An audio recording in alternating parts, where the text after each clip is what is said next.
Before I launched into the market transformation business, I was an environmental advocate for about 21 years. And one of the things I learned in that business was that governments and non-governmental organizations are very important for establishing frameworks, but at the end of the day, a framework and $2.50 will get you a cup of Starbucks coffee.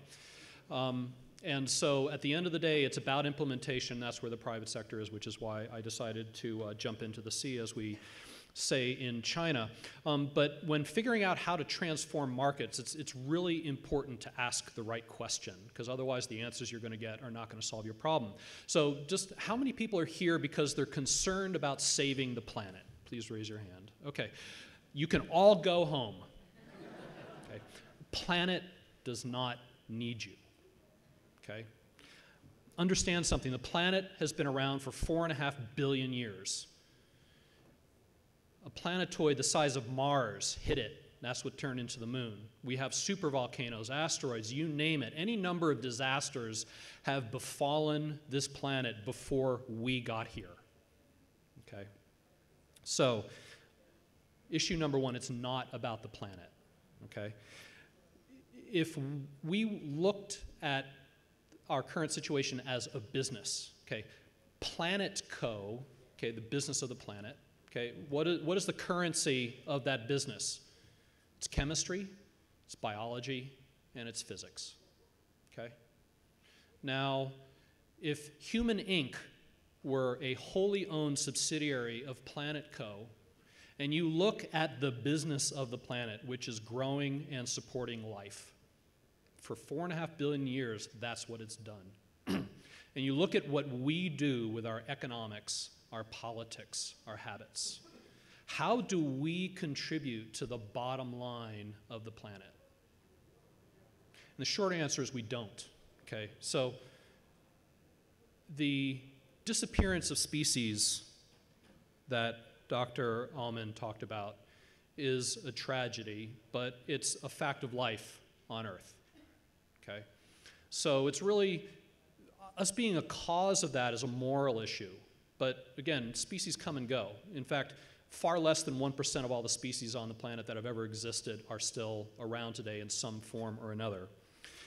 There have been 5 major extinction periods that have occurred, and the odds of a species wending its way through that is less than 0.05%. So it's, in fact, a huge miracle that we're here. Now, some people argue that we are in the 6th extinction, and again, because we are one of the principal causes of that, I would agree that from a planetary perspective, not a big deal.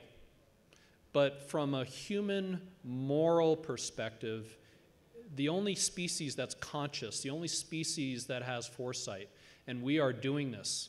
And the idea that what happens to the rest of the species on this planet does not happen to us is a serious cosmic joke. So I would argue that back in 1970, SS life as we know it hit the iceberg. And we are seeing very typical reactions to this. If we look at the Titanic, the experts say, we even made coffee. There was not much thought of danger. That was the expert. That was the engineer who looked at the gash in the side of the Titanic. And here are some responses of the passengers. Many passengers did not believe that the ship was sinking. How many of us actually think that our SS life as we know it is sinking? And they refused to board the environmental life raft because they did not want to be out in the middle of the frigid ocean on a tiny little lifeboat when the big, safe boat was sinking. Okay? It wasn't until the last 5 minutes. This is an event that was going on steadily for 3.5 hours. And yet it wasn't until the last 5 minutes that people really believed that the lifeboat, that the big boat was going down. So, you know, we need a paradigm shift because that is the only answer. Changing the way we think at its very core is the only way. I mean, I could talk for days on policy mechanisms, things that have worked in cities and states and national governments, technical solutions. I could talk about that for a week. And none of it will make any difference until we change the core paradigm of how we think. And when I talk about a paradigm change, back in a few hundred years ago, the Ptolemaic universe, Aristotle, the Earth was at the center of it. So if we think that egonomics is what I call it, is at the center of our human existence and our human decision making, that is the Ptolemaic universe. Everything revolves around economics. Now, unfortunately, we had the modern day version of, we've had many of them, but sort of the more popular version of Copernicus, the inconvenient truth that Al Gore talked to us about, where no, in fact, the sun is at the center of the universe and that the Earth revolves around it.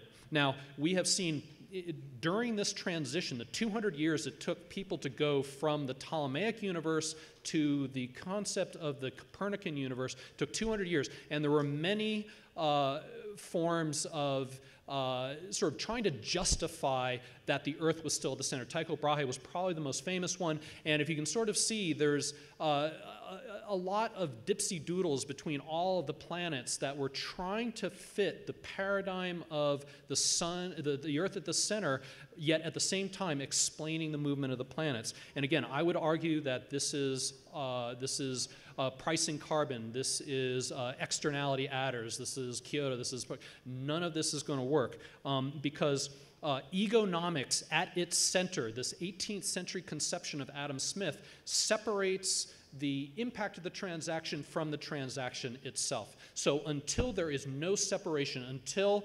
economics revolves around chemistry, biology, and physics, we will never, ever have sufficient incentives to fit in with the flows of the planet.